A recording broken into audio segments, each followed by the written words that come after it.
a un periodista de larga trayectoria, un periodista con experiencia, un periodista al que respetamos y admiramos.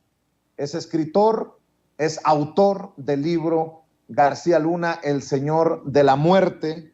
Y bueno, le tenemos que preguntar sobre García Luna, sobre Calderón, luego de que la revista Proceso precisamente señalara que, de acuerdo a un testigo, García Luna movió todo para aniquilar a los Arellano Félix y beneficiar al cártel de Sinaloa. Luego la polémica que se ha desatado por lo que dijo Adán Augusto López Hernández, el secretario de Gobernación, sobre una investigación internacional en contra de Felipe Calderón, lo que ha hecho enojar al expresidente panista de México, conocido en las malditas redes sociales como el comandante Borolas. Pero también quiero que nos dé su opinión acerca del brother Ricardín, de Alito Moreno. Resultó otro brother del presidente nacional del PRI, y de todo lo que se viene luego precisamente de las publicaciones que da a conocer, que exhibe Laida Sansores. Hay que hablar también de los salinistas que andan desatados. En fin, tantos temas sobre la mesa, querido Paco Cruz. Saludo con mucho gusto al maestro Francisco Paco Cruz. ¿Cómo estás, Paco? Vicente, ¿cómo estás? Buenas tardes. Ya, mira, bien, como dices tú, es una agenda cargada, ¿no? Como que digo que los demonios de la sucesión andan sueltos ya, porque todo esto se da en ese proceso, ¿sí? Aunque nos falta todavía el 2023, pero todo se enmarca ya en el proceso de sucesión de 2023. Así que tú dices por dónde empezamos, Vicente. Bueno, si te parece, por lo que está ocurriendo en el Estado de México, que tú lo conoces bien, si te parece, porque allá incluso se ha hablado de reuniones de Ana Lilia Herrera, que fue desplazada pues desde el poder priista para que quedara como candidata del Moral rumbo al 2023. Se ha hablado incluso de que Ana Lilia Herrera ha tenido acercamientos con el equipo de la profesora Delfina Gómez, que encabeza Horacio Duarte. ¿Qué se está moviendo y cómo los hilos salinistas que andan desatados y los que no son salinistas, pero que sí del grupo Atlacomulco se están moviendo? ¿Qué está pasando, mi querido Paco Cruz? Porque te he visto también activo publicando en redes sociales sobre este tema. Vicente, mira, ¿qué te parece si lo enmarcamos primero? Porque sí es una ofensiva, salinista abierta, ¿sí? Por varios frentes. Primero, en la Ciudad de México, a través de quien, bueno, ya lo conoces tú, Roberto Madrazo Pintado, a través de Latinos, que es el principal benefactor de este canal de noticias que encabezan Carlos Loret de Mola y Broso, Beatriz Paredes Rangel, Enrique de la Madrid Cordero, y Ildefonso Guajardo, Claudia Ruiz Salinas, que mira, olieron una debilidad de Alito Moreno y se lanzaron todos como en orquesta, dirigidos por el titiritero mayor que es Carlos Salinas de Gortari. Y esa misma rama, ese mismo titiritero está moviendo los hilos del Estado de México, ¿sí? Apoyando abiertamente a la diputada federal Ana Lilia Herrera Ansaldo, ¿sí? Tú y yo habíamos comentado el destape de Alejandra del Moral Vela era clarísimo hace meses. No había engaño, no había nada. Que la diputada Herrera quisiera verlo así, eso ya es su problema, pero había todos los visos, había señalamiento, lo afirmamos aquí, no había ninguna equivocación. Mira, Alfredo del Mazo Maza, que es el gobernador, y su primo, Enrique Peña Nieto, el expresidente, jamás iban a apoyar a Salinas o a un proyecto salinista. Enrique Peña por una razón, porque al final de su administración lo engañaron. Se siente él defenestrado del salinismo, lo dejaron solo, así que no iba a votar por otro salinista. Alfredo del Mazo Maza recuerda, jamás jamás apoyaría un proyecto salinista. Si lo aplastan en el proceso y lo someten, eso es otra cosa. Pero recuerda, mira, en 1987, en el proceso de sucesión de Salinas, de Miguel de la Madrid Hurtado, Alfredo del Mazo González, el papá de Alfredo del Mazo Maza, cometió un error. Enrique de la Madrid le dijo, recuerda que eran muy unidos, de la Madrid llamaba a Alfredo del Mazo Maza el hermano que nunca tuve. Así que era familiar. Enrique de la Madrid le decía tío. Era un hombre cercano a la familia. Miguel de la Madrid lo impuso como gobernador con López Portillo del Estado de México. En 87, cuando se llega a la época de sucesión, Enrique de la Madrid le filtra a Alfredo del Mazo, a Alfredo del Mazo González el tapado es de las iniciales SG. Alfredo del Mazo González salió confiado pensando que era Sergio García Ramírez, y lo destapó y fue el 4 de octubre de 1987. Poco después, Salinas de Gortari, Carlos Salinas de Gortari se dio a decir, no, el tapado soy yo, avalado por Miguel de la Madrid. Así que Salinas lo vio como una traición, como un intento de defenestrarlo, no como un error salido de Enrique de la Madrid. No como un error. Entonces, apenas tomó posesión, Carlos Salinas de Gortari defenestró, persiguió y humilló a Alfredo del Mazo González. Lo expulsó del país, lo desterró. Con chamba, pero lo desterró, no le dejó hacer nada. Alfredo del Mazo Maza vivió ese proceso, vivió la humillación. Alfredo del Mazo González nunca superó, cayó en una profunda depresión hasta que se murió. Todo ese tiempo vivió, aunque intentaron rescatarlo, intentaron hacer todo, nunca se repuso de la defenestración. ¿Cuándo y cómo Alfredo del Mazo Maza va a apoyar un proyecto salinista si ya lo conoce? Él sabe que es un monstruo. Así que era clara el destape de Alejandra del Moral Vela como su sucesora. Pero recuerda, están en juego 12.5 millones de votantes, más o menos. Ahora son 12.3. Para las elecciones eran 12.5, 12.7, es el cálculo.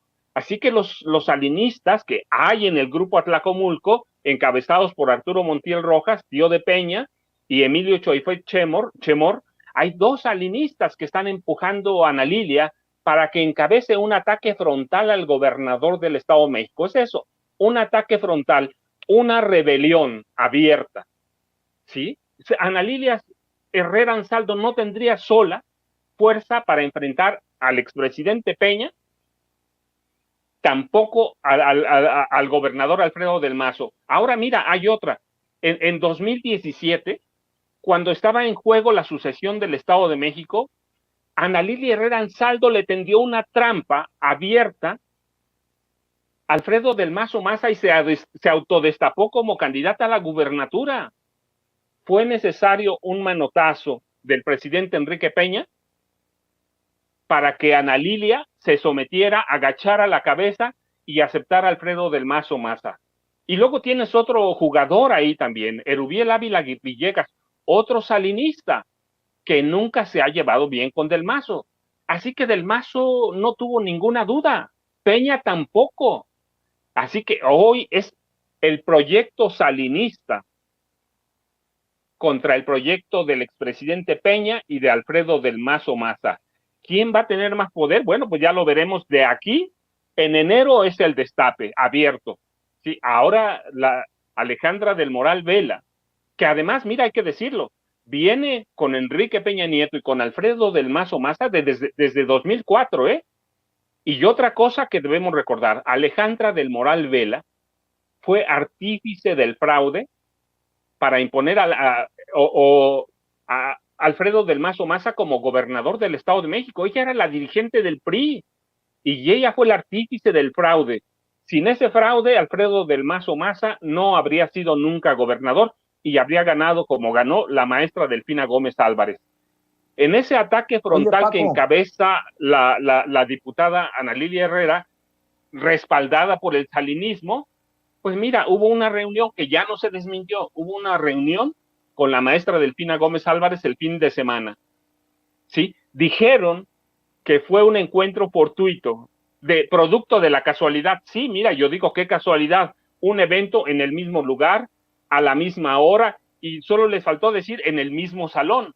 No, mira, fue un ataque abierto a Alfredo del Mazo Maza y a su candidata favorita o precandidata, Alejandra del Moral Vela. Entonces, tiene que verse por la lucha salinista en el proceso del poder y de las elecciones presidenciales de 2024. Y eso se enmarca, que tú lo has visto esta semana con claridad, todos los salinistas salieron en banda a autopromocionarse, a autodestaparse como precandidatos presidenciales del PRI, al que tú le veas, al que vayas.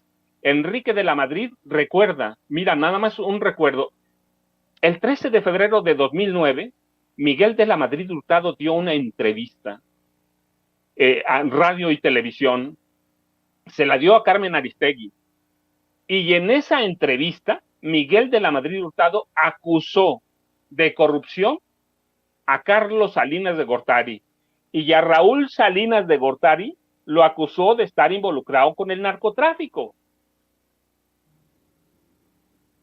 Un día después enviaron una carta para desmentir esa entrevista. La carta es casi clarito que pudo, del único personaje que pudo haber salido fue de Enrique de la Madrid Cordero.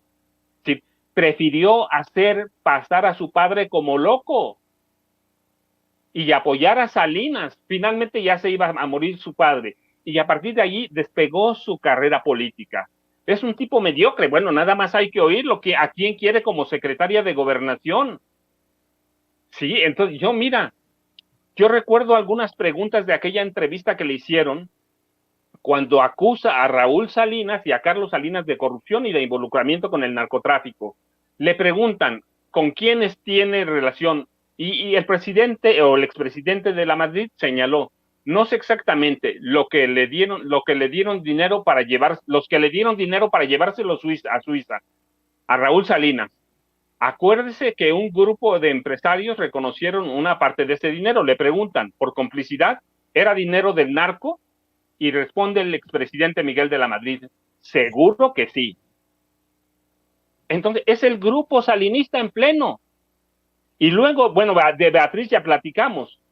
Ella reúne todos los vicios y toda la corrupción del PRI desde Luis Echeverría Álvarez hasta llegar a Salinas, que la encumbra. ¿Sí? Roberto Madrazo Pintado, pues es hechura también de él y de Carlos Jan González, que era prácticamente su padre adoptivo, después del asesinato o del avionazo en el que murió su padre. Y Claudia Ruiz Salinas, mira, hasta 2003, cuando ya tenía 30 años de edad, ella se paseaba por Europa gastándose el dinero, sin importar el asesinato de su papá y probablemente de su tío, pero mira, se paseaba por Europa bajo el nombre de Claudia Ruiz. Nunca usaba el Salinas. Está documentado. ¿Por qué? Porque también despreciaba el Salinas. Recuerda que Raúl Salinas fue juzgado y condenado por la autoría intelectual del asesinato de José Francisco Ruiz Massieu. Fue necesaria la intervención del presidente Fox hasta 2005, aunque lo ha negado, ¿sí? Una negociación directa con Carlos Salinas para que liberaran y exoneraran a Raúl Salinas de Gortari. Entonces Claudia se paseaba libre con el apellido de Fenestrado, nunca lo usó. ¿Cómo la convenció Carlos Salinas de Gortari? No lo sé. Mentiría si digo, pero fue Carlos Salinas el que la convenció, eso hay evidencias de sobra, la convenció, la regresó a México, la introdujo a la política y mira, te voy a dar un dato que es bien fundamental que nadie se acuerda, pero que lo publiqué en 2014 en un libro que se llama Los Juniors del Poder. La carrera de Claudia se ha consolidado desde que en septiembre de 2006 la integró al panismo que iba a gobernar el país y a partir del 1 de diciembre de este año la impuso Carlos Salinas como jefa de asesores o coordinadora de asesores del secretario de Seguridad Pública. ¿Y sabes quién es el secretario de Seguridad Pública? Genaro García Luna. Claudia Ruiz Salinas inicia verdaderamente su despegue político como alumna y bajo la tutela de Genaro García Luna. 2 años después la llevan a la PGR y después Salinas, con el colmillo que tiene y con los hilos que mueve, la incrusta en el equipo de Enrique Peña Nieto. Y es el despegue de Claudia Ruiz Salinas, secretaria de Turismo, todo lo que tú quieras. Hoy, Claudia representa la cara nice o la cara bonita de los salinistas, pero en realidad representa el retorno de los brujos. Pero es el salinismo en pleno que ha tomado varias aristas para atacar primero la dirigencia de Alejandro Moreno Cárdenas en el PRI y segundo, el nombramiento de Alejandra del Moral Ávila como precandidata del PRI al gobierno del Estado de México. Es decir, el salinismo ha visto un poco de sangre, de debilidad y está atacando por todos los frentes que puede. Es la única forma de regresar al poder y de asentarse en el poder, Vicente. Entonces confirmas lo que siempre he dicho, que en la política no hay coincidencias, Paco, porque ayer circulaba en redes sociales esta fotografía de Claudia Ruiz Salinas, de Beatriz Paredes, de Ildefonso Guajardo y de Enrique de la Madrid, quien por cierto ya estaba señalando como posibilidad en la Secretaría de Gobernación a Lili Téllez. Estamos hablando de la exsecretaria de Relaciones Exteriores con Peña Nieto y alumna, dices tú, de Genaro García Luna, Claudia Ruiz Massieu, sobrina de Carlos Salinas de Gortari e hija del asesinado José Francisco Ruiz Massieu, secretario general del PRI, de Beatriz Paredes Rangel, senadora del PRI, autodestapada como precandidata o aspirante a la candidatura de oposición en el 2024. Ildefonso Guajardo, exsecretario de Economía de Enrique Peña Nieto y actual diputado federal por Nuevo León por el Partido Revolucionario Institucional, y Enrique de la Madrid, este junior de la dinastía de la Madrid, quien fuera también secretario de Turismo en tiempos de Peña Nieto. Y para que sea la cereza del pastel, pues nada más leo hace una hora lo que comenta Vicente Fox Quesada, el expresidente panista de México, por toda la relación que acabas de hacer, mi querido Paco. Todo encaja perfectamente. Fíjate lo que escribe Vicente Fox. Alguno haría una buena presidencia. Todas y todos deben ir al gabinete.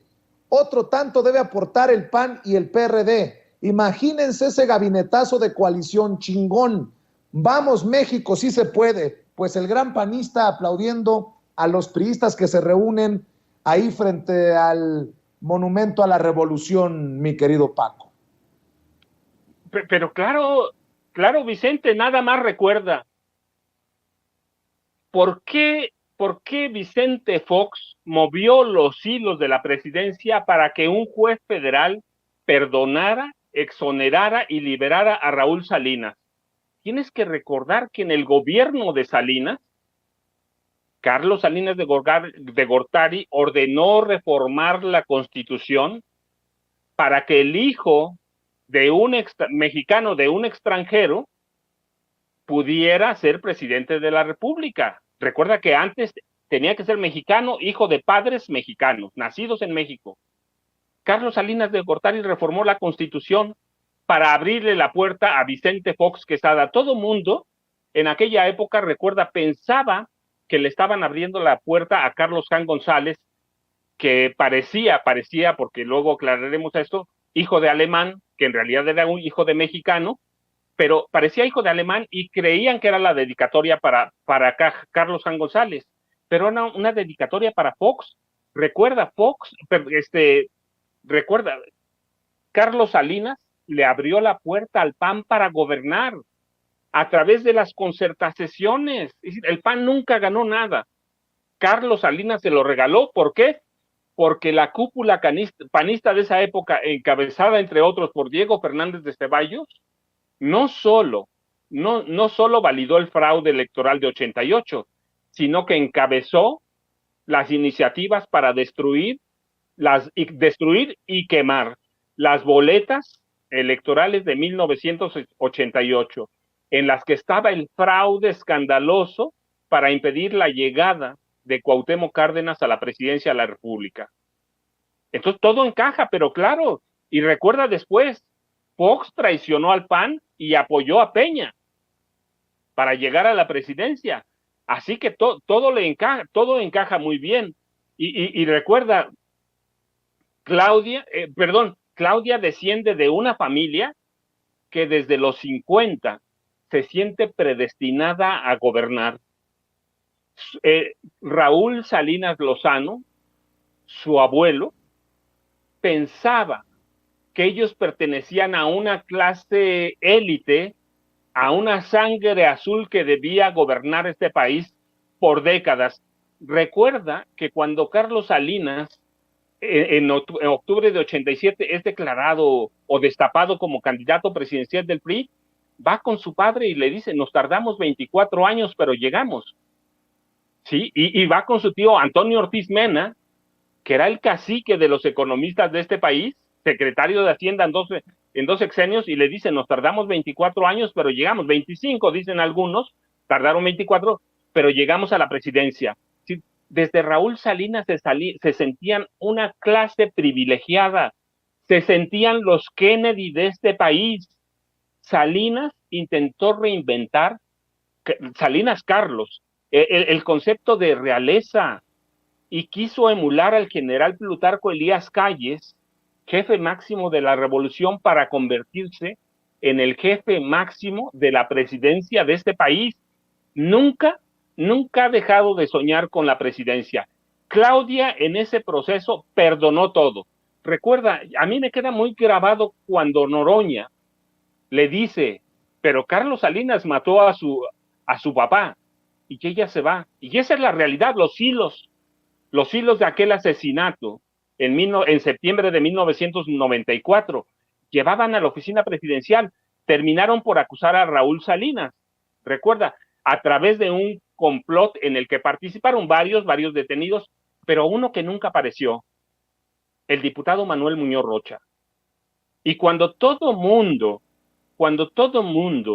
decía y señalaba de aquella asociación y complot con el narcotráfico para asesinar a José Francisco Ruiz Massieu, recuerda que hubo versiones nunca investigadas, aclaro, versiones y rumores de que Raúl Salinas de Gortari era el asesino intelectual o autor intelectual del asesinato por motivos de sexualidad, porque no le gustaba la sexualidad de su cuñado José Francisco Ruiz Massieu.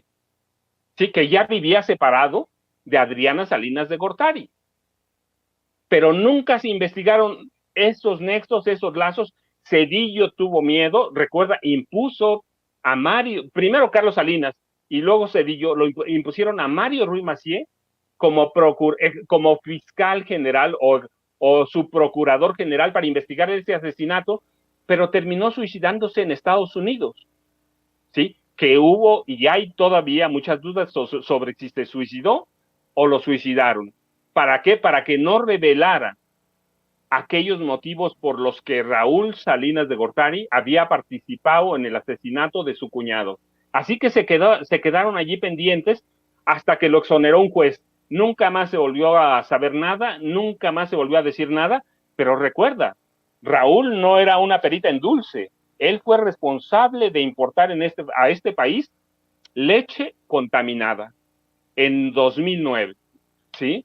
Perdón, fue responsable de importar leche contaminada y el caso estalló en 2009. Pues mi querido Paco, nada más una precisión, creo que no fue Noroña, fue Félix Salgado Macedonio el que recientemente le recordó en el Cierto, mira, Senado a Claudia Ruiz Massieu sí fue el que... esto del asesinato de su padre, ¿no?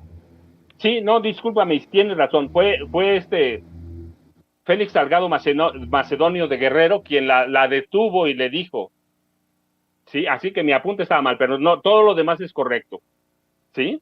Oye, Así que Paco, en ese contexto, mira, los salinistas han salido a la calle a lanzarse con uno contra Lito y otro contra Alfredo del Mazo Maza. Oye, Paco, para cerrar este segmento tan interesante que se consigue cuando tenemos el análisis de alguien con larga trayectoria que lleva ahora sí que punto por punto lo que ha ocurrido en nuestro país por décadas y que has escrito libros incluso acerca de estos juniors. Déjame preguntarte tu opinión acerca de lo que exhibe ayer Laida Sansores en el martes del Jaguar. Resulta que Ricardo Monreal es otro o presuntamente otro de los brothers de Alito. Ricardo Monreal exhibido por ser literalmente un traficante o presunto traficante de influencias para beneficiar a Alito, con quien pudo negociar la derrota del PRI, del PAN, del PRD en Zacatecas y la victoria de su hermano David. Dame tu opinión acerca de esta historia de traiciones, filtraciones y arreglitos en lo oscurito. Vicente, ¿recuerdas? Hace como 2 meses platicamos y te dije, Ricardo Monreal labró su salida de Morena hace por lo menos 2 años, todavía no sale ciertamente, pero hace 2 años él ya había empezado a labrar su salida de Morena. Él sabe que Morena nunca va a ser candidato presidencial, nunca va a estar arriba de ninguno de los precandidatos actuales. No tiene capital político, pero es un negociador hábil. Negoció la alcaldía Cuauhtémoc en la Ciudad de México. Ahora sabemos que también Álvaro Obregón. Sandra Cuevas no tenía ese capital, pero él fue alcalde o delegado de Cuauhtémoc en la Ciudad de México y tiene unas ambiciones larguísimas. Sabemos ahora que negoció la gubernatura de Zacatecas para su hermano y sabemos que Alito jugó contra el PRI. Sí, ya lo han dicho quienes participaron en esa elección. Nos engañó, nos entregó. Ricardo Monreal Ávila tiene ambiciones largas. Hace 2 años tuvo muchos acercamientos con Movimiento Ciudadano. Ahora sabemos que también los tuvo con Alito Moreno. Su salida de Morena está muy cantada. Sus alianzas, es un hombre muy oscuro. Es un hombre que al que nunca le va a alcanzar nada. Se siente igual que todos los políticos en este país, un predestinado, un iluminado. Mira, alguna vez me platicaban hace 2 años en el Senado que salía en las madrugadas, porque allí dormía, salía en las madrugadas y en el salón de plenos actuaba prácticamente como presidente de la República, es decir, ya había enloquecido políticamente hablando con la idea de ser presidente de la República. En esa época me habían comentado que ya había reunido los primeros 2.500 millones de pesos para el arranque de su campaña, pero yo metido como estaba en otro libro o como estoy, no he seguido ese hilo, pero eso me platicaron. Ahí están, salían las madrugadas al Senado, se paraba en el atril y a sus discursos o a posar como futuro candidato presidencial. Sí, otro predestinado. Sí. siempre lo ha soñado, lo ha querido y es capaz de traicionar al presidente, pues claro que sí, ya lo vimos. Traicionar a Morena, ya lo vimos. Puede discutir lo que sea, pero ya lo dijo la gobernadora. Ahí están los audios para quien los quiera, para las autoridades, claramente. Así que ese es el Ricardo Monreal, ¿sí? Un hombre negociante de poder, un hombre que hace mucho, mira, lo dijo ayer la gobernadora, el Ricardo Monreal de ahora no es el mismo que el Monreal de hace 26 años. Es diferente, claro, tiene otras ambiciones. Antes no tenía claro que podía llegar a la presidencia, o por lo menos a la candidatura presidencial. Hoy piensa que sí, tiene fichas para negociar y va a negociar hasta que pueda, Vicente? Pues, ¿qué te parece, Paco, si te invito por ahí cuando puedas, cuando te dé tu agenda, ya sea en Sin Censura Nocturno hoy o mañana nuevamente en el programa, para hablar del caso, por mero trámite de tiempo, para hablar del caso de Felipe Calderón y de García Luna, no menos importantes los temas después de la declaración de Adán Augusto López Hernández y hoy del presidente en la mañanera, y lo que estoy viendo que sube a redes Jesús Esquivel, corresponsal de la revista Proceso, porque los fiscales están presentando más pruebas contra García Luna. ¿Qué te parece si te invito, si puedes, y seguimos hablando sin censura, Paco? No, pero claro, Vicente, ya sabes que a la orden, ya sabes que a la orden tú me dices, hoy a la noche, mañana platicamos, pero mira, nada más una para dejarle a la gente. Recuerda que García Luna, dentro de sus limitaciones, era un hombre astuto para el crimen. En complicidad con Felipe Calderón, ellos hicieron que los cárteles de la droga les pagaran una cuota por la exportación de acero a través del puerto Lázaro Cárdenas. Ellos hicieron que los cárteles de la droga les pagaran una parte de la extorsión a los aguacateros y otra parte de la extorsión y de los negocios alternos a la minería de este país. Así que lo de las armas, pues ahí está. Pues platiquemos esta noche, si te parece. Ya me está dando luz verde la querida Ceci Vega, quien produce y coordina ambos espacios Sin Censura. Si te parece, nos vemos esta noche en Sin Censura Nocturno, pero te pido por favor que cerremos invitando a la gente para que vea tus publicaciones en redes sociales, en donde, como digo yo, dejas la víbora chillando, maestro. Vicente, bueno, pues ya sabes, Vicente, @ Paco Cruz Jiménez en Twitter, Francisco Cruz Jiménez en Facebook, y estamos pendientes. Y mira, el salinismo nos va a dar de aquí a enero y de aquí al 2024 mucho de qué hablar.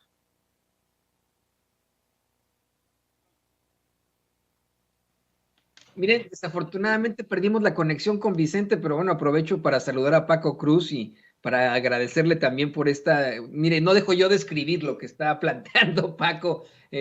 Usted sabe perfectamente que yo redacto los encabezados y las descripciones de todos los clips que hacemos aquí en Sin Censura. No dejo de escribir porque hay una serie de datos que ha presentado Paco, y pues Paco, te saludo con mucho gusto. Ya está de vuelta Vicente, regresamos con Vicente Serrano. Gracias, Toño, sé que andas a 1000 por hora. Te mando un abrazo, Paco, quedamos al pendiente, nos vemos y nos escuchamos esta noche en Sin Censura Nocturno. Sí, Vicente, un abrazo para Toño, un abrazo para todos, gracias. Cuídate. El maestro Paco Cruz, autor de García Luna, el Señor de la Muerte, hablando con nosotros sin censura, y le prometo que esta noche también se va a poner candente el programa.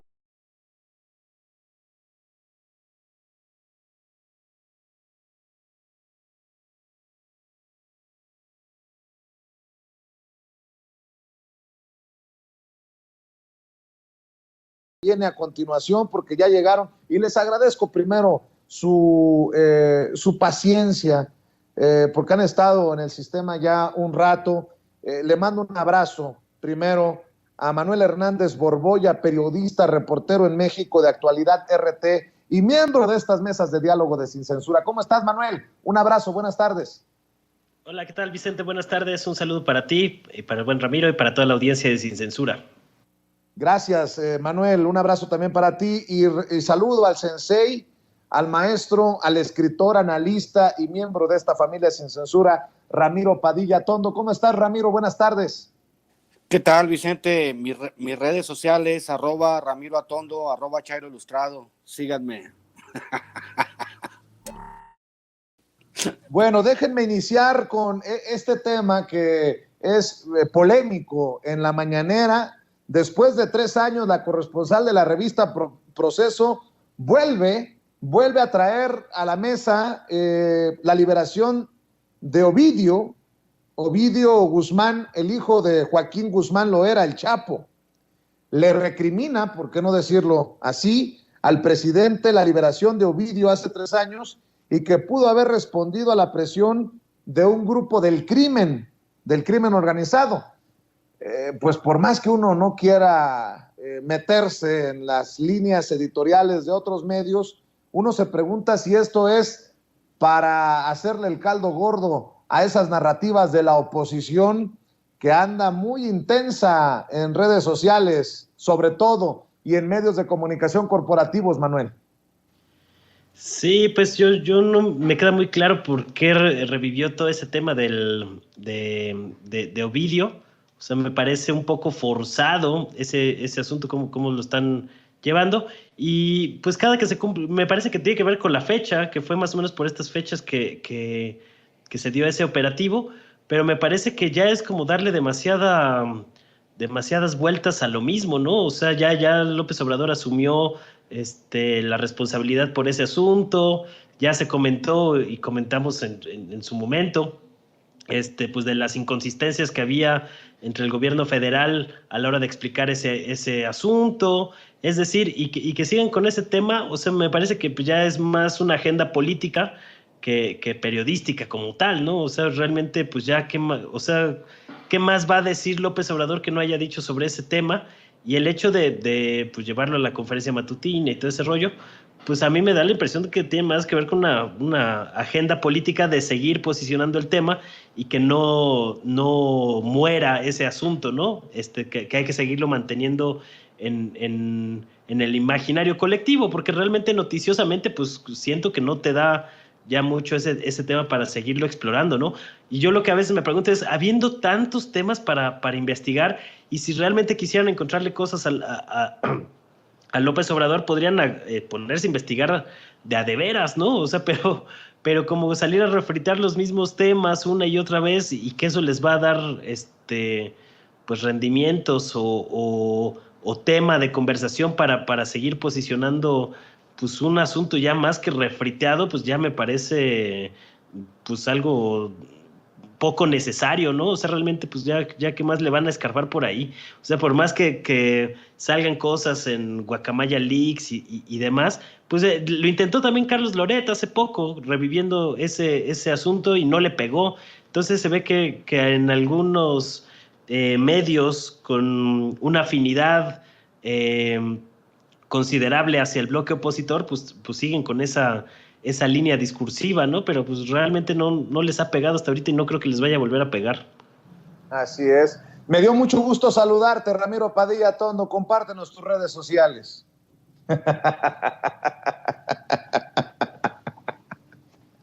Maestro, ¿cómo estás? Dame tu opinión acerca de estas intentonas en la mañanera en donde dicen que todo está armado para beneficiar al presidente, pero por favor, esto claramente confirma que hay libertad, a pesar de las líneas editoriales que no compartamos, para que cada corresponsal se exprese como considere en la mañanera, Ramiro.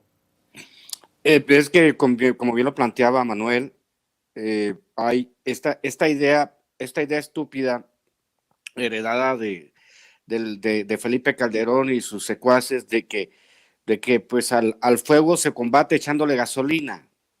No creo que nadie en Culiacán esté en desacuerdo con la decisión del presidente de anteponer las vidas humanas a la captura de un criminal de alto perfil. A mí me parece, y sigo pensando que lo mejor que pudo hacer el presidente fue liberarlo, porque fue un operativo hecho con las patas.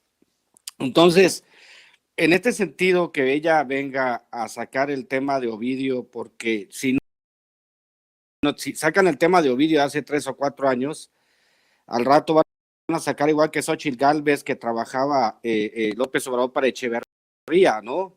Cuando estaba en la prepa, o sea, y que la desmintió el secretario de Gobernación. ¿Y qué van a decir? Al rato van a sacar la niñez de López Obrador como si fuera tema noticioso. Es una tontería, pero y también qué manera de desperdiciar el tiempo de la mañanera, de verdad. Oigan, y a ver, denme su opinión acerca de esta que llama Ricardo Monreal una guerra fratricida, que advierte que puede llegar el punto del no retorno, políticamente hablando, se tira al suelo como víctima, lo defiende Alito Moreno. Alito Moreno no se defiende ni solo, prefiere defender a Ricardo Monreal luego de lo que exhibe ayer Laida Sansores. Algunos consideran que fue una bomba, otros que un petardo, pero confirma lo que hemos venido diciendo por años en el equipo de Sin Censura. Para el 2024, la guerra importante va a ser al interior del movimiento por la candidatura presidencial. Olvídense de la oposición. Bueno, esa sigue siendo mi opinión. ¿Tú cómo has visto estas horas de intenso jaloneo, mi querido Manuel Hernández Borboya? Pues sí fue una balconeada importante para Ricardo Monreal, pero pues ya ahora sí que pues es una balconeada más, ¿no? Ya se ve o estas conversaciones muestran cómo son las negociaciones o los acercamientos o los intercambios de favores entre la clase política, entre políticos de alto perfil, y pues sí, evidentemente quedó exhibido Ricardo Monreal con todo este asunto, ¿no? Aquí lo que a mí me queda un poco de duda es por qué Laida Sansores decidió sacar estas conversaciones contra Monreal en este momento. Es decir, ya hay un plan dentro de la 4T para ya tronar de una vez a Ricardo Monreal, o fue fortuito, o cuál es la intencionalidad política de sacar esa conversación justo ahora.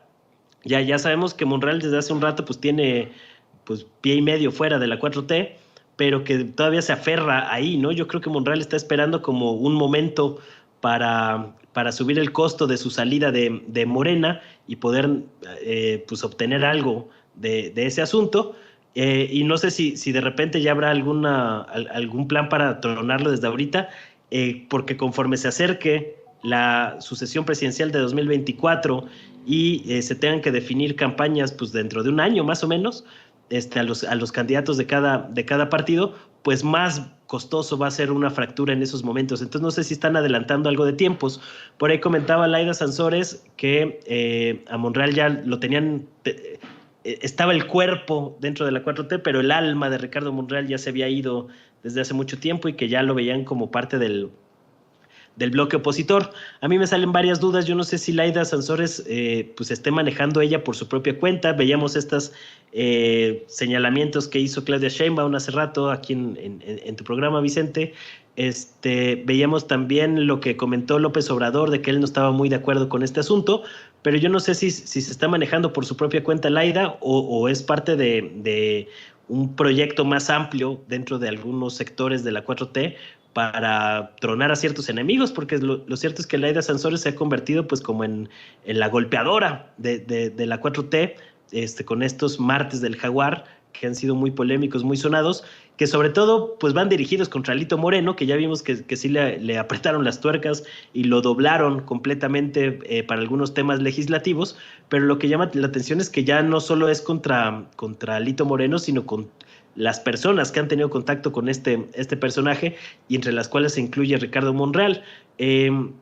Monreal está ahí tratando de sortear ese asunto, diciendo que hay fuego amigo y demás, pero no sé exactamente cuál sea la jugada que pretende Monreal o hasta qué punto pretende aguantarse dentro de la 4T. Igual y va a tratar de juntar el mayor capital político que tenga a su disposición para tratar de forzar una negociación en esta alianza que tiene con Marcelo Ebrard, que también lo hemos visto un poco apagado, un poco fuera de los reflectores mediáticos. Yo no sé si Ebrard esté también amarrando algunas negociaciones con grupos políticos digamos, más a ras de suelo o más de terreno, más que figurar en medios, porque lo hemos visto un poco apagado en la esfera mediática últimamente, y pues habrá que ver también qué factores están jugando todos esos grupos y el movimiento de los grupos internos de Morena dentro de este pues golpe interno, digamos, entre Laida Sansores y Monreal, porque digamos que aunque Monreal ya está con un pie y medio fuera, pues todavía tiene ahí, está aferrado y tiene un pedacito de presencia dentro de las filas de la 4T. Digamos, no se ha oficializado la ruptura, que ya es una ruptura más que anunciada, pero que pues sigue ahí aferrado Monreal, ¿no? Entonces hay que ver qué consecuencias va a tener esto. En cuanto a los audios, creo que no le va a afectar tampoco gran cosa a Monreal, más allá del quemón, porque a final de cuentas, pues sí están viendo que Monreal va a negociar con algunos fiscales para hacerle ahí el paro a Alito Moreno y cosas de estas, pero digamos que en temas de corrupción más fuertes, de que tuvieran negocios en comunes o con cifras o cosas así, no va a salir. De hecho, pues hasta ahí en las conversaciones sale un poco que se distanciaron porque no habían estado de acuerdo en algunos temas de algunas votaciones, y creo que también hasta cierto punto pues es natural que un coordinador de una bancada pues tenga intercambios con gente de otros partidos, aunque desde luego pues el tono en el que se dan estas conversaciones, con este doblaje que pusieron en las conversaciones de Laida Sansores, pues sí es un quemón sobre todo mediático, y para seguir debilitando a Ricardo Monreal dentro de las filas de la 4T, ese es como yo lo veo, pero no creo que vaya a tener más implicaciones. Hemos visto mucho peores audioescándalos de Alito Moreno hablando de lavado de dinero y de cosas ya más grandes, y tampoco es que haya caído. Entonces no creo que vaya a ser algo muy, muy grande para Monreal, pero sí es parte de una estrategia de desgaste. Mi querido Ramiro, déjame adivinar dos cosas que te llamaron la atención. Esto que menciona Manuel de las voces utilizadas y los tonos para leer los presuntos whats intercambiados entre Monreal y Alito, y la marcha Zacatecas que le arreglaron a Ricardo Monreal en el pitorreo. Mi querido Sensei, dame tu opinión de este desgreñadero que se cargan. Bueno, pues es que está entre el samurái del Botox y el reverendo Monreal, ¿no? Que habla más como si fuera pastor de una iglesia cristiana, invita a todos a que se arrepientan y crean en la derecha de nuevo. O sea, el colmo de los ridículos.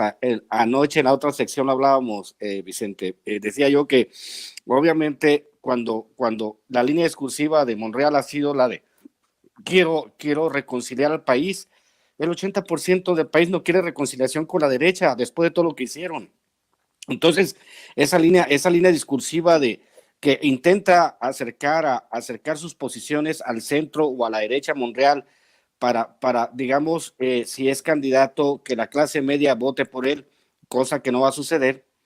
Entonces, pues es ridículo también la manera en que se dan las negociaciones. Claro está, como dice Manuel, que pues si al Alito lo pueden agarrar, como decía Trump, balaceando a alguien en la plena Alameda Central aquí en México, y no le van a hacer nada. Parece que es inmune, ¿no? al castigo Alito, y pues lo doblaron. Pero en el caso de Monreal, qué vergüenza que no entienda para dónde funciona el asunto, y que juegue a espaldas, digamos, en el fútbol, como defensa central, que se la pase habilitando los delanteros de la oposición, ¿no? En vez de salir en línea y se quede atrás. Entonces, Monreal tendría que tener congruencia y renunciar, y como dice la canción de Juan Gabriel, ya no te aferres a un imposible, ni te hagas más daño, Monreal. Está buena esa. Oigan, y bueno, déjenme cerrar en esta última ronda proponiendo este tema. ¿Qué exhibidotas le está poniendo el presidente Andrés Manuel López Obrador a Felipe Calderón, a García Luna, sobre todo después de que Adán Augusto López Hernández ayer en el Congreso de Michoacán hablara de una investigación internacional contra Felipe Calderón, que le puso los pelos de punta al expresidente panista de México?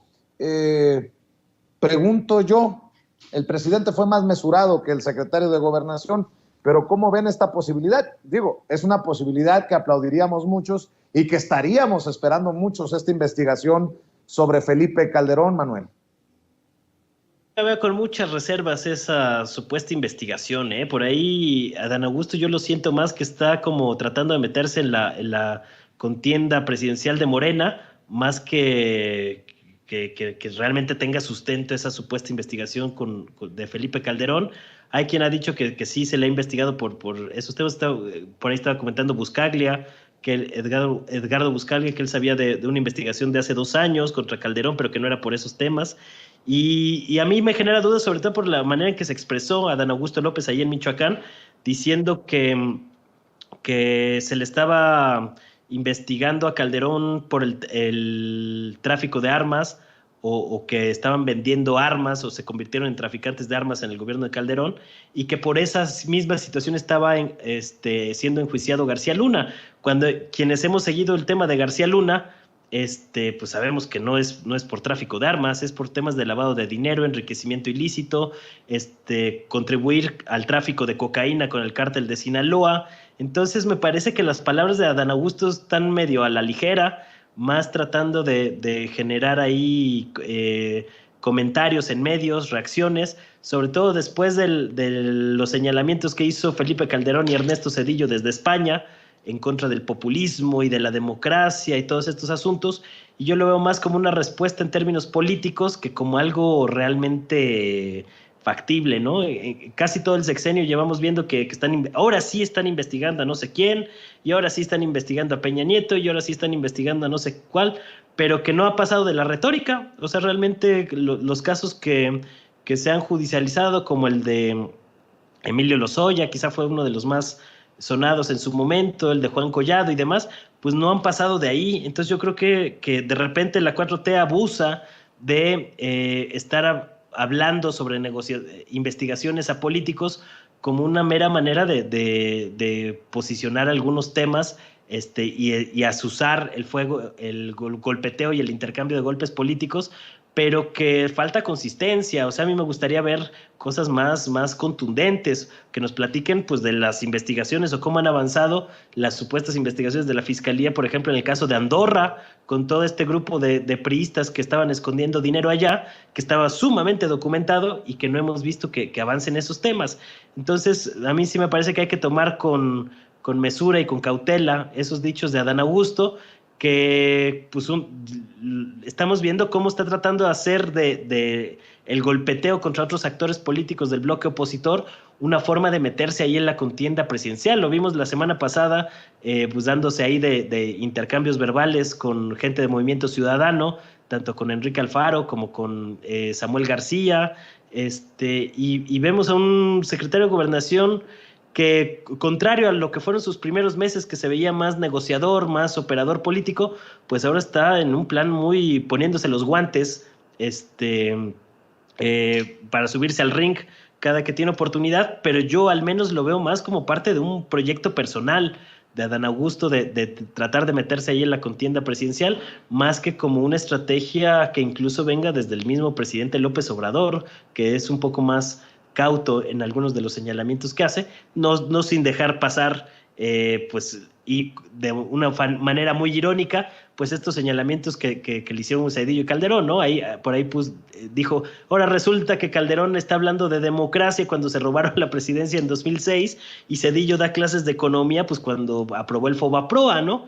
Que sí, seguimos pagando hasta el día de hoy. Yo estaba sacando cuentas el otro día, y en los 3 primeros años del gobierno de López Obrador, los mexicanos hemos pagado 850,000 millones de pesos por el tema del rescate bancario. Entonces, pues yo veo en estas coordenadas todo este golpeteo político, pero me gustaría que pasara de la retórica y ver acciones más contundentes contra estos personajes impresentables, y sobre todo después de que se quemó el cartucho del juicio contra los expresidentes, que me parecieron era una buena oportunidad para darles un calambre de a de veras y que no anden pues presumiendo y dándose la gran vida a estos fulanos en otros países, hablando sobre democracia después del desastre que dejaron acá en México, ¿no? Creo que era una buena oportunidad para verlos comparecer ante la justicia y ojalá que se nos haga, pero cada vez se ve más lejana esa posibilidad, lamentablemente. Mi querido Ramiro, vamos a cerrar con tus opiniones, tus comentarios, tu reflexión, maestro. Pues sí, discrepo un poco con Manuel, que en el caso del juicio de expresidentes, obviamente el INE metió como la 10ª parte de las casillas, obviamente te hicieron todo tipo de trampas para que no fuese vinculatorio, como lo han hecho toda la vida, por eso queremos correrlos a la chingada, a Lencho y a toda su camarilla. En el caso de Calderón y lo que hace, y en el caso de lo que dice Adán Augusto, primero, cuando les da a los regios una sopa de su propio chocolate, porque los regios en general tienden a decir que son superiores, que quisieran ser parte de Texas, que mantienen a todo el país, y luego viene un tabasqueño y le dice, yo soy más inteligente, nosotros somos más inteligentes que ustedes, no sé por qué se tiran al piso, si la línea de pensamiento de los regios siempre ha sido esa. Entonces se los aplicó también, ¿no? En el caso de Calderón y lo que señala Adán Augusto, pues sí, Calderón tendría que estar en un hospital psiquiátrico o en una cárcel de máxima seguridad. Calderón no tendría que andar pontificando o dando clases de democracia en lugares de ultraderecha, ¿no? Es como reunirnos o sea, es una bola de salvajes de traje, lo que vimos ahí en esa reunión. Creo que la organizó el Marqués Vargas Llosa, ¿no? Que decía que no existían las civilizaciones en América y que gracias a Europa, gracias a los europeos somos lo que somos y esa clase de tonterías. De hecho, yo en el programa que hicimos con Miguel Martín pasamos el fragmento donde Vargas Llosa se tira al piso y le besa los pies a los españoles y Octavio Paz casi se levanta y lo agarra a madrazos, ¿no? Si quieren buscar ahí al final del programa con Miguel Martín del lunes al aire, y ver toda esta yunta de idiotas que por accidente llegaron, porque Zedillo llegó por accidente a ser presidente gracias al asesinato de Colosio, y Felipe Calderón por un fraude que orquestaron toda la clase empresarial, la clase política y con la ayuda del retrasado mental de Vicente Fox. Gracias a eso, con un fraude llegó a la presidencia y vienen a querer dar lecciones de democracia y obviamente todo lo que implica lo de la guerra contra el narcotráfico, y estoy totalmente seguro que sí sabía Felipe Calderón del tráfico de armas. Entonces, mi querido Felipe Calderón, ojalá te pudras en la cárcel y ojalá lleguen a buen puerto. También hay que recordar que el sistema judicial todavía le pertenece al PRIAN, entonces cuando uno mueve una ficha, esos güeyes mueven 3, porque pues, o sea, los priistas, los prianistas son rateros, no pendejos. Ellos prepararon todo un marco legal y constitucional para hacer muy difícil que los persiguieran. Hasta hace poco, ¿por qué se podría juzgar a un expresidente? Se podía juzgarlo por traición a la patria, nada más, pero pues de lo demás no, o sea, no podías juzgar, por ejemplo, a Carlos Salinas, como dijo el periodista Paco Cruz, por robarse la partida secreta de miles de millones de dólares, no lo podías juzgar por eso, era injuzgable. Así que ahora pues hay que reformar las leyes para que, como sucede en Sudamérica, en Centroamérica, en otros países, pinche presidente que la hace la paga saliendo. Vámonos recio, actos de corrupción. Hay que recordar, en Guatemala creo que tiene el récord de presidentes en la cárcel, El Salvador, Honduras, Perú, ¿cuántos presidentes expresidentes ha metido a la cárcel? Entonces, eso es lo que tiene, esa es la barrera que tenemos que romper para llegar a un estado pleno de justicia. Y sí, sería maravilloso, yo te lo dije anoche, Vicente, nos vamos a festejar al Ángel de la Independencia el día que arresten a Calderón, por eso anda en España y por eso no llega a Estados Unidos. ¿Por qué no llega a Estados Unidos a dar una conferencia? Es más, vamos a hacer una cooperacha, toda la raza migrante, lo invitamos a que dé una conferencia a Los Ángeles y tú lo entrevistas, Vicente, ¿qué te parece? No, pues obviamente no va a querer, mi querido Ramiro. ¿Por qué no cerramos, Sensei, invitando a la gente a tus trincheras? Mira, voy a estar en una utopía acá, creo que es que acá en Iztapalapa, les voy a estar compartiendo lugar exacto. Voy a tener eventos 2 días en 2 utopías, por ahí, si me hace producción hacer el favor de subirlo. Voy a estar aquí 2 días en Iztapalapa, Catasunfacho. Ahí está Utopía Barco, en el Parque Lineal Periférico Oriente, esquina con Avenida Luis Méndez Eje, Ciudad de México, a las 11 de la mañana. Estaré presentando Catasunfacho. Llevaré también del pequeño char ilustrado de Hojas sin Ruta y de Maradot. El domingo también estamos por confirmar, ya les avisaré. La próxima semana creo que es Tláhuac, el próximo fin de semana en Tláhuac. Recuerden, este sábado va a ser a las 11 de la mañana en Tláhuac la siguiente semana, y el 5 de noviembre ya cierro la gira en la Ciudad de México en el Chopo. Pues ya saben, ahí están mis libros en Amazon, Catasunfacho, Pequeño Char Ilustrado. Ya salió en versión electrónica mi mejor libro de cuentos, que es Los Rituales. También la edición de 15º aniversario de A 3 Pasos de la Línea, que es un libro para los migrantes. Y pues aquí estamos, Vicente, y un gusto colaborar siempre con Manuel, un placer siempre compartir ideas con él y contigo, papi. Te mando un abrazo. Gracias, mi querido Ramiro. Manuel Hernández Borbolla, hay que seguir pidiéndole a la gente que te apoye en tu canal de YouTube, que debe de seguir avanzando, puedan o no estar de acuerdo con tus opiniones, porque ya viene el chat que se te fueron encima por algunas de tus opiniones en esta mesa de diálogo, pero le pido a la gente que entienda que no todos podemos pensar igual, que no todos podemos hablar con el mismo tono, y que eso enriquece el debate respetuoso de las ideas en nuestro país. Eso además de tus redes sociales, querido Manuel. Sí, pues creo que de alguna manera tener diferentes puntos de vista enriquece el panorama, ¿no? Siempre y cuando pues sean honestos estos puntos de vista, y pues es lo que tratamos de hacer. Entonces pues ahí los esperamos en el canal de YouTube, Manuel Hernández Borbolla, con mi nombre completo, igual en Facebook y en Twitter, @ManuelH Borbolla, que ahí estamos comentando, digamos, en tiempo real todos estos temas. Y muchas gracias, Vicente, por el espacio. Siempre un gusto compartir aquí puntos de vista con el buen Ramiro, que siempre, más allá de la víbora chirriando, a mí me deja con mucha risa algunos de los comentarios de Ramiro. La semana pasada estaba yo todavía retomando esto de la mariobesarización de algunos políticos mexicanos, y pues siempre muy interesantes los conceptos que maneja el buen Ramiro. Entonces, un abrazo para todos. Estoy de acuerdo contigo, nada más hay que verle la jeta al Ramiro para soltar la carcajada. Mi querido Manuel, te mando un abrazo, sensei.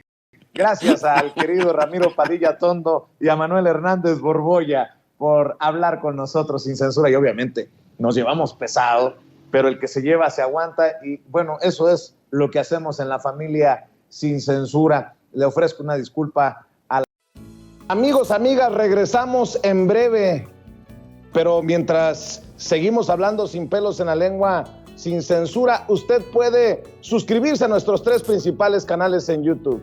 Sin Censura Media, en donde tenemos más de 1.600.000 suscriptores, Sin Censura TV, en donde tenemos más de 1 millón de suscriptores, y en Sin Censura Presenta, en donde queremos llegar muy pronto a los 100,000 suscriptores. Si usted ya está inscrito en Sin Censura Media, suscríbase en Sin Censura TV. Si ya está suscrito en Sin Censura TV y Sin Censura Media, suscríbase a Sin Censura Presenta. Recuerde que es gratis, no tiene que sacar un solo centavo de su bolsillo para apoyarnos. Dele clic en la campanita para que los señores y señoras de YouTube envíen las notificaciones cuando estemos transmitiendo en vivo y en directo o estemos subiendo videos. También nos puede seguir en Twitter en @Vicente Serrano, y hasta en Instagram. Ojo, también estamos en Instagram. Son nuestras redes sociales, y con el apoyo de ustedes seguimos creciendo, porque con ustedes todo, sin ustedes nada.